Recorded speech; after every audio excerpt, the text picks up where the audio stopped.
If you have ever felt overwhelmed when it comes to your health, you get promoted all of these drinks and healthy plans and diets and exercises, and social media can be full of stuff. Today, I'm going to share with you a blog post. This one's brand new, and we're going to be talking about your personalized wellness roadmap.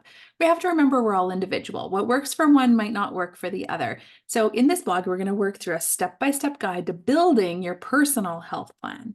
And by the end of the blog, you're going to have a more clear idea as to where you need to focus on to have more energy, to build healthier habits. What are you going to start on and what's going to work for you?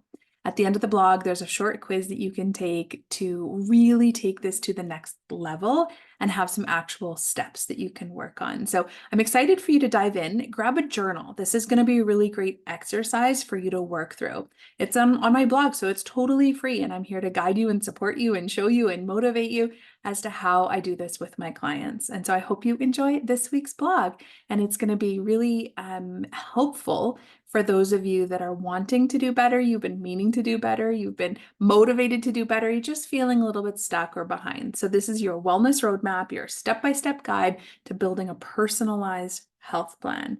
As a health and nutrition coach, this is exactly what I do with my clients, and I'm really excited to share it with you too.